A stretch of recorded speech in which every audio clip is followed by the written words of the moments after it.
നമസ്കാരമുണ്ട്. ഒരു സമയമില്ലാ സമയത്ത് ഗെറ്റ് റെഡി വിത്ത് മീ കണ്ടാലോ? ബാ കാണിച്ചു തരാം. ഒന്നുമില്ല അപ്പോൾ ഒരു മോയ്സ്ചറൈസറും സൺസ്ക്രീനും കഴിഞ്ഞോടെ നമ്മുടെ സ്കിൻ കെയർ അങ്ങ് കഴിഞ്ഞു. അതിൻ്റെ ഇടയ്ക്ക് ഒരു SPF ഉള്ള ലിപ് ബാമും ഇട്ടിട്ടുണ്ട്. ഇനി എന്താ, ഒരു ഐലൈനർ വരക്കണം.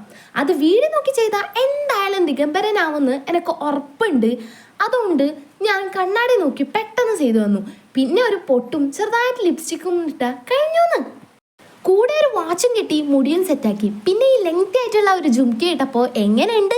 അതിൻ്റെ ഇടയ്ക്ക് ഞാൻ എന്തൊക്കെയോ പറയുന്നുണ്ട്. കാരണം ഒന്നാകെ ലേറ്റ് ആയിട്ടുണ്ട്. അതിൻ്റെ ഇടയ്ക്കും എൻ്റെ ഈ വീഡിയോ എടുക്കാനുള്ള മനസ്സ് നിങ്ങൾ കാണാതെ പോകരുത്. ഇനി നിങ്ങൾ പറ, സിമ്പിളായിട്ടുള്ള എൻ്റെ ഈ ലുക്ക് എങ്ങനെയുണ്ടെന്ന്. പാങ്ങുണ്ടെങ്കിൽ കമൻറ്റ് ചെയ്യണേടാ. എന്നാലും ഇല്ല എന്നെങ്കിൽ കമൻറ്റ് ചെയ്തോ നല്ലുണ്ടെന്ന്. ഇനി എനിക്ക് വിഷമമായാലോ? എങ്ങനെ മനസ്സിലായില്ലേ?